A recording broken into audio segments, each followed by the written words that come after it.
Olá, camaradas do primeiro ano, mais uma vez aqui.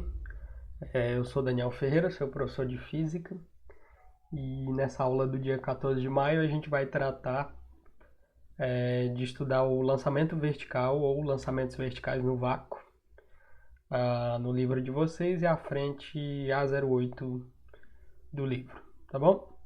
Então vamos à nossa aula.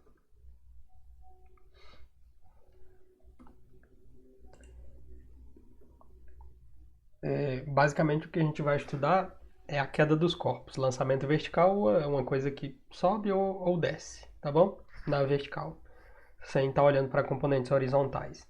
Então o que a gente vai estudar basicamente são queda de corpos ou subida. Então vamos começar a avaliar inicialmente a queda dos corpos. Eu trouxe inicialmente uma tirinha aqui para vocês do Garfield. Tá ilustrado aqui. Ele vem vindo e pensa assim, ó. Será que a lei da gravidade ainda está em vigor? Vem pensando, aí ele empurra o cachorrinho, pá, o cachorrinho desce. Aí ele conclui. É bom saber que ainda se pode confiar em alguma lei. Pelo menos na da gravidade, né? Beleza. Então, é basicamente isso que a gente vai estudar. Por que os corpos caem? E dar uma matemática para isso. O que a gente pode começar perguntando sobre isso? Então, eu trouxe aqui uns questionamentos. Então, muitas coisas caem no chão, como o cachorrinho caiu aí, quando são soltas. Ou seja, elas de modo geral caem em direção à superfície da Terra, tá bom? Isso é uma observação que você de senso comum, você já deve ter notado desde muito criança. Aí a pergunta que se faz o físico faz, o engenheiro e tal, por que será que isso ocorre? Tá aí o dilema, né? Então, já está aqui a resposta. Então, a razão dessa queda é a atração exercida pela Terra sobre os corpos que estão próximos a ela. Chamamos essa atração de força da gravidade ou força-peso, que é coisas que a gente já estudou quando eu fui professor de vocês lá no nono ano. E também aqui no primeiro ano a gente já viu força de gravidade e força-peso. Peso igual a massa vezes gravidade, onde o G é a aceleração da gravidade do planeta que você está, e etc. Tá bom? Observação. Essa atração não é característica exclusiva da Terra. Depois a gente aborda isso com mais profundidade. Vocês vão ver que qualquer corpo que tem massa tem a propriedade de atrair. Qualquer corpo com massa atrai outro corpo com massa. E é possível você calcular essa força de atração entre os corpos, tá bom? Então, continuando ainda estudando queda dos corpos, segundo ponto que eu trago para vocês. Outra observação que pode ser feita é que ocorre de você soltar alguma coisa e essa coisa cair. Por outro lado, existem corpos que não caem, né? Você deve ter notado que tem algumas coisas que não caem, que sobem. Então, e agora? Um exemplo é essa figura, ilustração que eu trouxe aqui para vocês, que é um balão preenchido com gás ali dentro de densidade menor que a do ar, e ele sobe devido à força que a gente chama força de empuxo, por causa da diferença de pressão. A pressão lá dentro é menor, você tem um ar mais rarefeito, e vai atuar ali uma força de empuxo. Para tentar ficar claro para vocês, força de empuxo é aquela que aparece quando você pega por exemplo, uma garrafa PET, uma bola, e você está na piscina ou num rio e tenta segurar aquilo dentro d'água. Quando você solta, ela sobe de uma vez. O que ocorre? A densidade do ar que está dentro da bola ou da garrafa PET é bem menor que a da água. Então age sobre essa garrafa uma força de empuxo que joga ela para fora. É o que acontece com o balão. O balão sobe porque aponta uma força de empuxo ali para cima. Tá bom? Ainda sobre isso, ó. Terceiro ponto. Uma leve pena de ave, quando é abandonada de uma determinada altura do chão, cai planando no ar, certo? Ela faz assim, como se estivesse dançando ao sabor do vento, mesmo que não haja vento, certo? Aí a pergunta que pode ser feita a respeito, o que a gente está estudando? Só para lembrar, a gente está estudando queda dos corpos ou como se os corpos se comportam na vertical, subindo ou descendo. Beleza. Aí uma pergunta que pode ser feita sobre isso aqui, ó.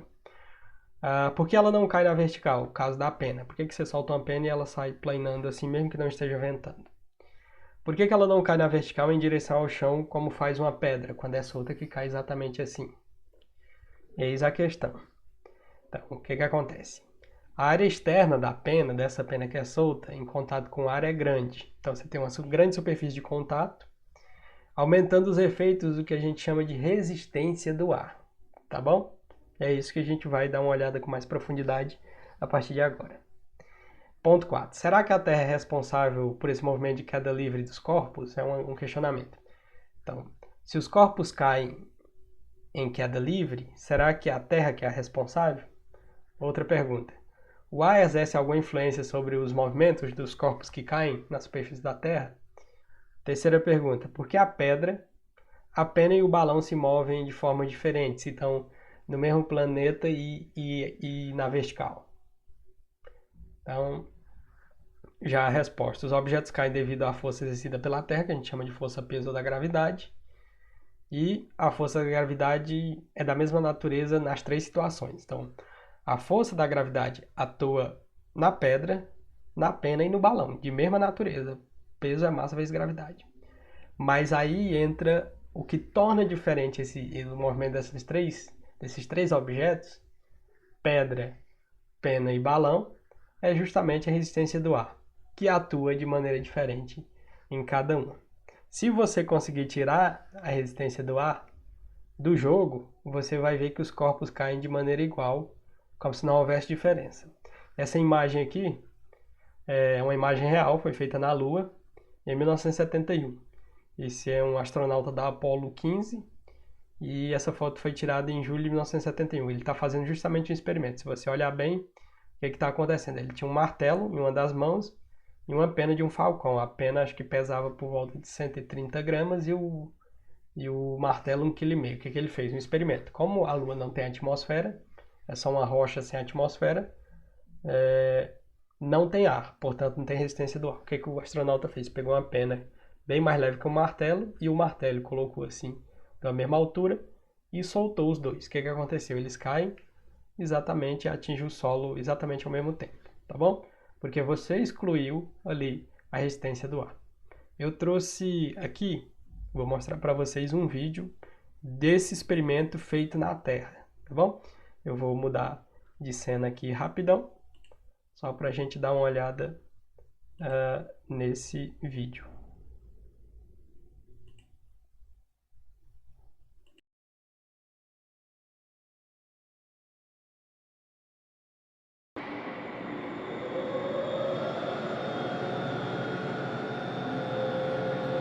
Galileo's experiment was simple. He took a heavy object and a light one and dropped them at the same time to see which fell fastest.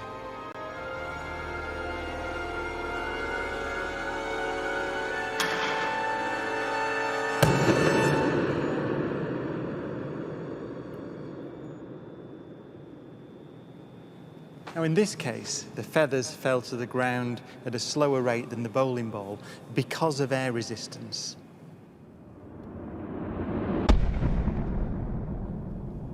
So in order to see the true nature of gravity, we have to remove the air.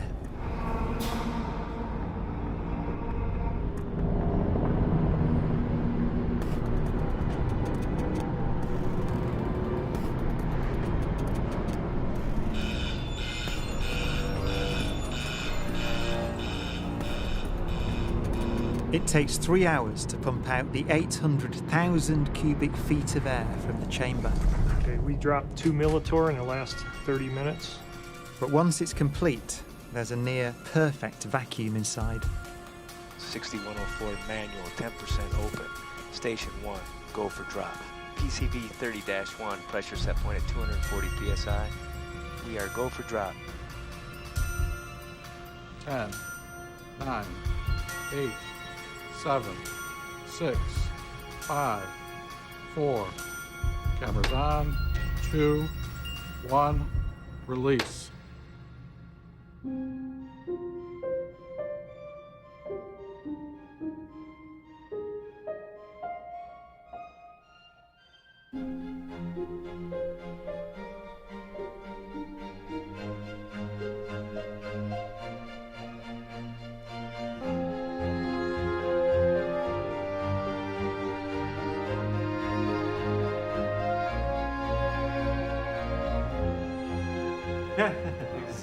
Look at that. They came down exactly the same. Wow. Look. Watch right there. Look at how they hit right there. Exactly. You're back on the side. I'll let the Exactly the closer. same. Feathers don't move, nothing. Look at that. That's just brilliant.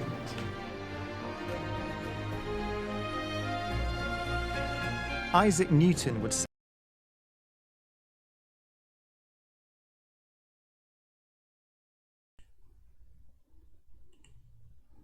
Então, voltando aqui, vocês deram uma olhada lá no vídeo. E o vídeo reproduz mais ou menos esse experimento aqui que o astronauta da Apollo 15 fez. O que aconteceu? No experimento do vídeo, é uma instalação da NASA, onde é possível ter uma câmera que consegue reproduzir uma situação de vácuo, ou seja, ela tira todo o ar de lá de dentro. E inicialmente o físico, aquele cara lá que está apresentando é um físico, e tem uma equipe da NASA.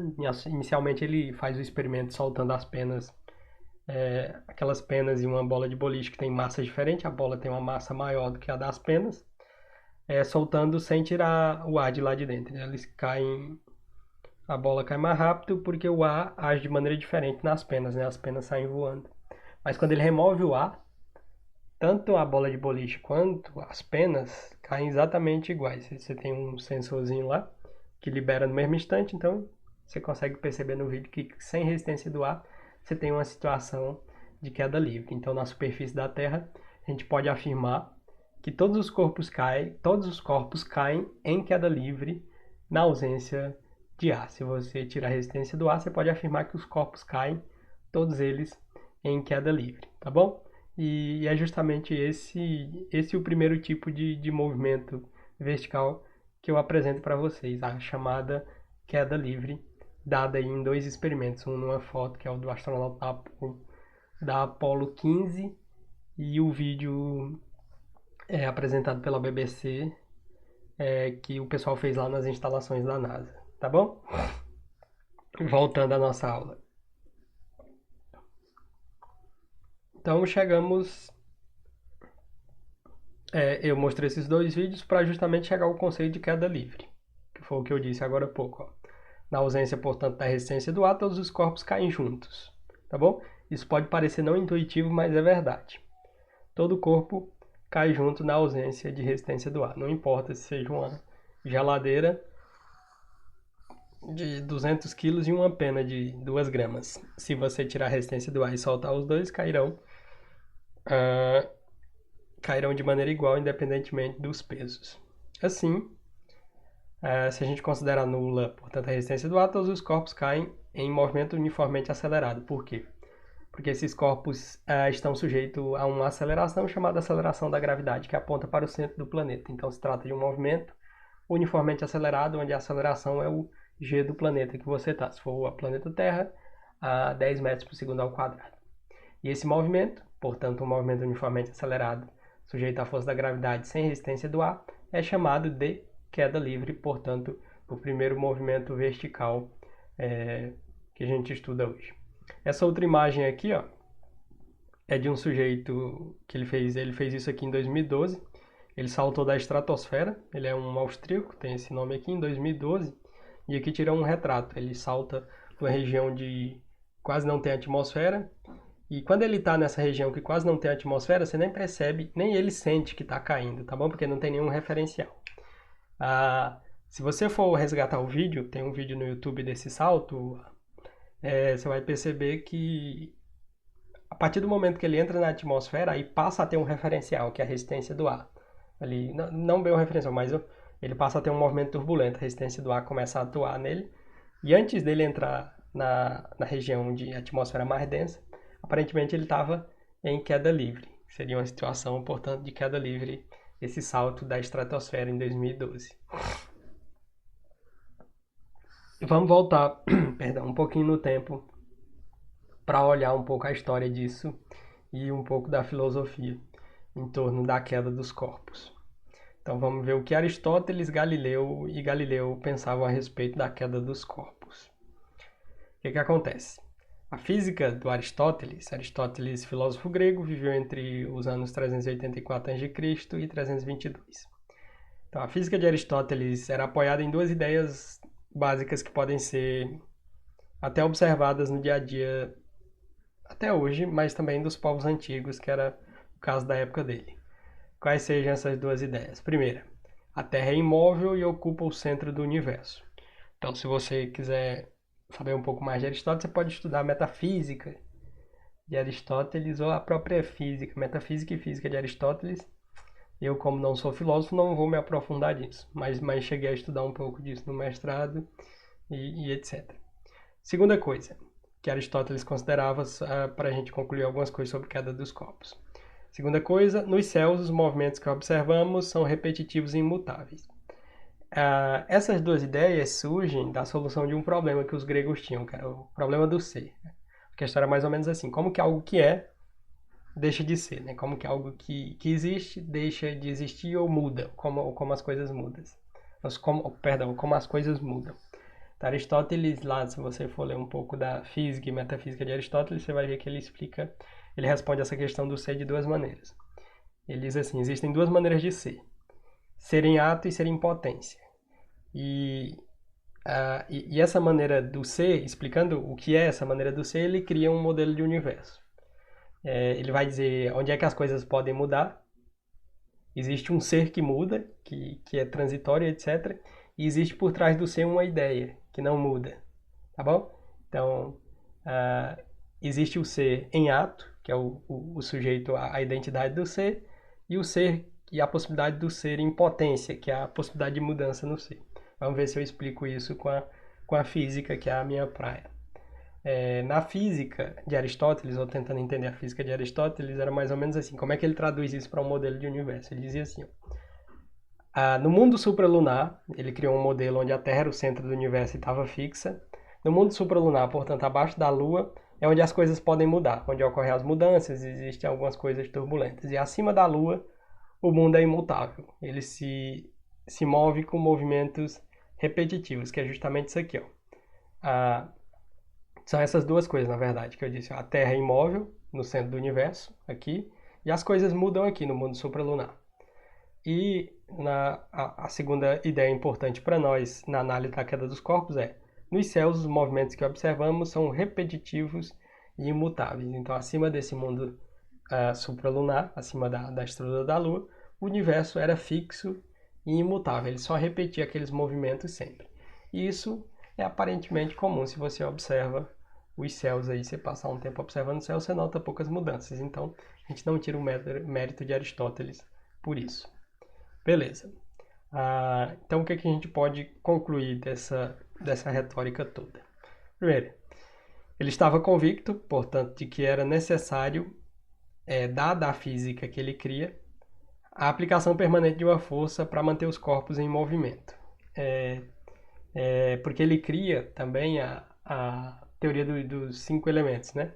Terra, fogo, água e ar, e o terceiro elemento, éter. Esses 4 elementos estariam nesse mundo supralunar, tá bom? E esse quinto elemento imutável, que era o éter, era o que ocupava esse mundo acima da Lua, onde as coisas eram fixas e imutáveis. Aí o que ocorre?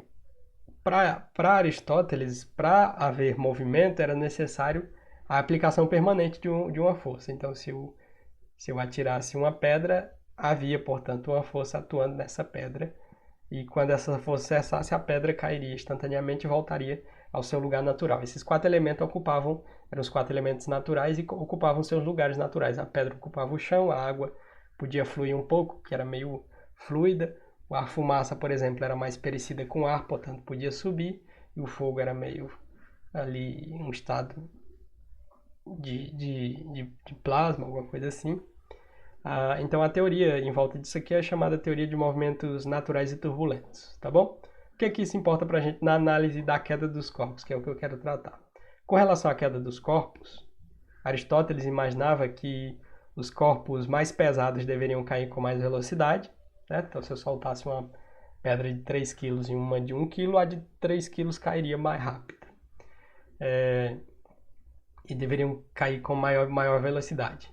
Fato esse explicado pela doutrina dos 4 elementos, tá bom? Como a pedra é pesada e o seu lugar natural é o chão, ela cai mais rápido, por exemplo, que uma pena, que é mais leve, tem ali dentro dela ar, no tubo central da pena tem ar, para quem já teve a oportunidade de pegar pena, nem que seja de galinha, ela não é totalmente sólida, né? Ela tem uma região com tubos que tem espaço, que estão preenchidas por ar. Então, ele podia fazer essa analogia. Como a pena não é totalmente feita de um material associado à pedra, a pedra vai para o seu lugar natural mais rápido do que a pena, que vai mais lento. Então, essa era a teoria de Aristóteles, baseada em uma metafísica. Metafísica, se você tiver oportunidade de estudar um dia, é sinônimo de ontologia, o estudo da sede, do porquê que as coisas são como são. Mas isso é tema metafísica de Aristóteles, física de Aristóteles é tema até para doutorados. Beleza, saindo de Aristóteles e vindo para Galileu. Galileu já está muito tempo depois.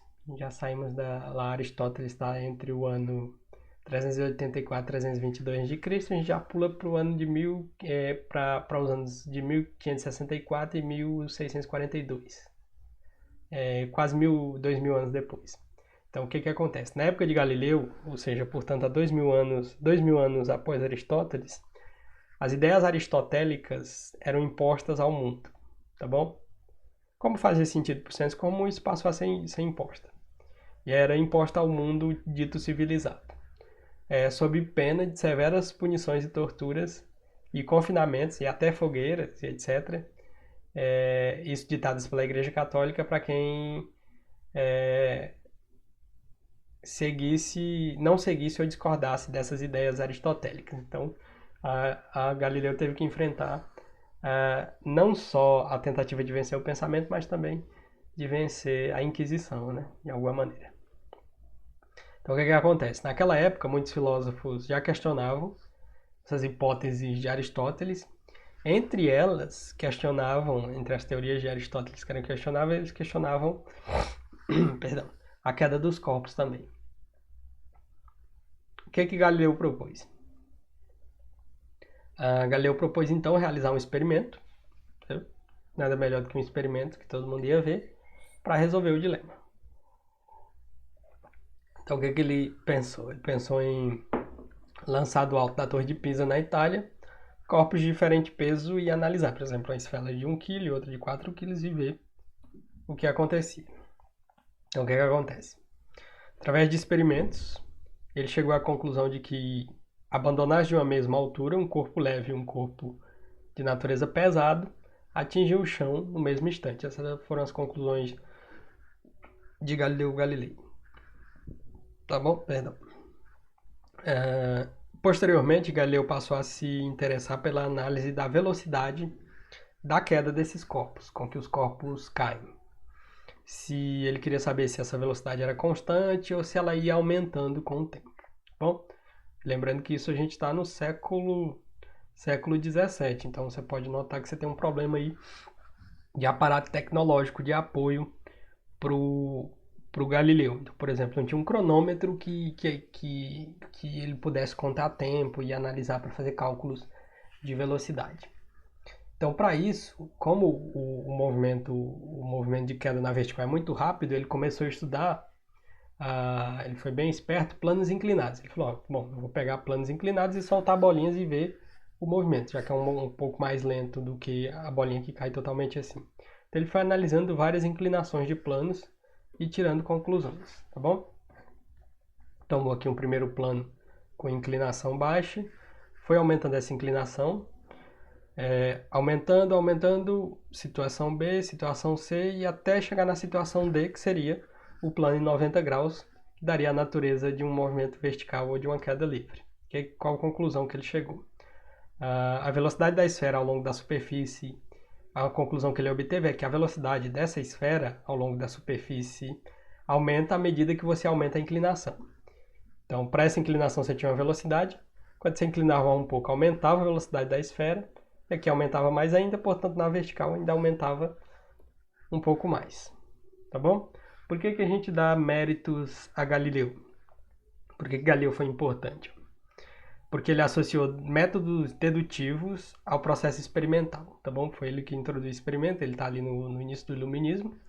E Galileu conclui que a velocidade com seus experimentos, deveria ser proporcional ao tempo de queda, o que significa dizer que uma coisa é proporcional à outra. Se um aumenta, o outro também aumenta. E que o espaço percorrido seria proporcional ao tempo ao quadrado, tá bom? Depois eu fui matematizando isso. Após uma série de experimentos, suas hipóteses foram comprovadas. Quais seriam? Essa aqui, ó. Essas. Desprezando-se a resistência do ar, a velocidade dos corpos em queda livre é proporcional ao tempo de queda. Tá bom? Diretamente proporcional. Eu trouxe uma segunda, que tem uma foto de Galileu aqui, ó. Esse sujeito aqui era um italiano. E eu trouxe uma segunda foto para ele, porque dele aqui um retrato, né, um quadro, que é interessante historicamente, porque é no julgamento dele da Inquisição do Santo Ofício. Ele chegou a ser preso pela Inquisição da Igreja Católica, e isso ocorreu, o julgamento dele, em 22 de junho de 1633, tá bom? Ele foi acusado de heresia por defender a teoria de que a Terra não era o centro do universo, ou do nosso sistema. Ninguém sabia que o universo era tão vasto naquela época. Então ele defendia que o Sol é que era o centro e a Terra que orbitava e tal. E ele teve que negar tudo isso e ele negou. E aqui está a ilustração do momento, do julgamento dele, etc. Na frente dos seus algozes aí. E isso é historicamente importante, por isso que eu resolvi trazer essa imagem aí para vocês. Bom? Então, saindo um pouco desse aparato histórico, mas é importante essa conclusão, e essa conclusão a gente vai carregar agora para frente, ela é válida até hoje, né, sobre a queda dos corpos. A gente vai olhar agora para alguma outra coisa, para outra coisa, mas ainda relacionada à queda dos corpos. Como é que é a aceleração no movimento de queda livre? Se um corpo cai, portanto em queda livre, como é que se comporta esse corpo com relação à sua aceleração? Velocidade é uma coisa, a Galileu descobriu que a velocidade de queda dos corpos, ou seja, em queda livre na ausência de resistência do ar, é proporcional ao tempo de queda. Então, você já sabe que a velocidade é proporcional ao tempo. Quanto mais tempo, maior a velocidade. O que você pode dizer sobre a aceleração? Então, no movimento de queda livre, um movimento retilíneo uniformemente acelerado, apresenta uma aceleração muito peculiar. Então, se trata de um movimento retilíneo uniformemente acelerado, portanto, tem uma aceleração. E essa aceleração é peculiar, é chamada de aceleração da gravidade. No caso do planeta Terra, ela vale aproximadamente 9,8 metros por segundo. E esse é o módulo, porque esse G é vetorial, porque tem direção e sentido. O módulo da aceleração, que é o número, esse valor aqui, da gravidade, no entanto, não é constante, tá bom? Esse valor vai variar, podendo variar com a latitude, com a latitude e com a altitude que você está no planeta. Na tabela aqui a gente traz, a gente listou os valores da aceleração da gravidade em diversas latitudes. Por exemplo, no Polo Norte a 90 graus de latitude, ela vale 9,832. Em Estocolmo, por exemplo, a 59 graus de latitude, 9,818. Aí em Nova York é latitude 41 graus, 9,803. São Francisco, 9,8, você vê que vai diminuindo aqui. Em Java, por exemplo, na latitude de 6 graus, 9,78, que é próximo a de Goiânia. Pelo menos o que eu calculei no laboratório, quando eu fazia graduação de estudo de física da UFG, calculamos lá e encontramos um valor próximo disso aqui, 9,78. Bom, então, o que é importante aqui é que a velocidade aumenta com o tempo e a gravidade é constante, variando pouquinho, mas isso a gente desconsidera aqui nas nossas contas, com a altitude e latitude que você está no planeta. Mas varia muito pouco. Para fins de cálculo que não são de natureza muito teóricos e que precisem de serem muito elaborados, não tem muito problema você usar o G como sendo uma constante e geralmente ele vai aparecer nos problemas como sendo 10 metros por segundo ao quadrado. Tá bom? E a gente chega aqui numa matemática, umas equações que eu vou trazer prontas, porque elas já foram obtidas para um outro tipo de movimento, que foi os MOVE, movimentos uniformemente variados. Essas equações a gente já obteve, essas eu vou falar das três aqui. E o que eu vou fazer é adaptá-las para a queda livre, tá bom? Então, equações da queda livre. Tudo isso que eu disse foi a respeito da queda dos corpos. Como é que eu matematizo tudo isso que eu disse de uma maneira moderna para a gente utilizar hoje. Moderna que eu digo é não do jeito que os gregos usavam, que é o que Galileu usava. Então vamos lá. Como a queda livre é um movimento uniformemente acelerado, o que significa isso? Significa dizer que está sujeito a uma aceleração constante. A gente pode aplicar a ela equações estudadas para esse movimento, ou seja, movimento uniformemente acelerado. Quais são as equações? A equação da velocidade, ou seja, aquela via, a avó atrás do toco, onde eu troquei a aceleração A pela aceleração da gravidade. Equação da distância, distância é igual a velocidade inicial vezes tempo, mais o meio da aceleração vezes tempo ao quadrado, onde a aceleração passa a ser da gravidade. E a quarta equação aqui, número 4, é a equação de Torricelli, que me permite encontrar algumas coisas caso eu não tenha tempo, por exemplo, que diz que velocidade final ao quadrado é igual a velocidade inicial ao quadrado, mais 2 vezes a gravidade vezes a distância, tá bom? Nas quais trocamos, portanto, como eu disse, a aceleração A pela aceleração da gravidade G, beleza? Isso aqui, ó, essas 3 equações, são utilizadas para corpos que estão em queda. Mas aí, lembra, se vocês estiverem atentos, vão se lembrar que eu falei que a gente está estudando movimento vertical. Então esse objeto, essa coisa que você está analisando, por exemplo, uma flecha, se você lança uma flecha assim na vertical, ela vai e volta em algum momento. Então como é que eu descreveria um movimento de subida? Essas equações dizem respeito à descida, ó, porque a gravidade aponta para baixo, portanto, esse sinal aqui é positivo. Então, ó, no caso de um corpo estar movendo-se para cima, movimento uniformemente desacelerado, consideramos a aceleração da gravidade como sendo negativa. Então é assim, ó. Se o corpo estiver subindo, você vai trocar esses sinais aqui por sinais negativos. Por que você vai trocar? Porque a gravidade aponta para o centro do planeta e vai estar contrária a esse movimento e vai estar desacelerando diminuindo a velocidade da sua flecha, portanto, em um movimento desacelerado. Chega um momento que a flecha vai zerar a velocidade e vai voltar com um movimento uniformemente acelerado, aumentando sua velocidade. Tá bom? Então essas equações serão úteis para a gente resolver vários problemas. Tudo certo? Chegamos, portanto, ao fim dessa aula. Obrigado mais uma vez pela sua atenção. Bons estudos durante o isolamento. Aproveitem para estudar o máximo que puderem. E fiquem em casa se puderem. Um forte abraço a todos e até a próxima.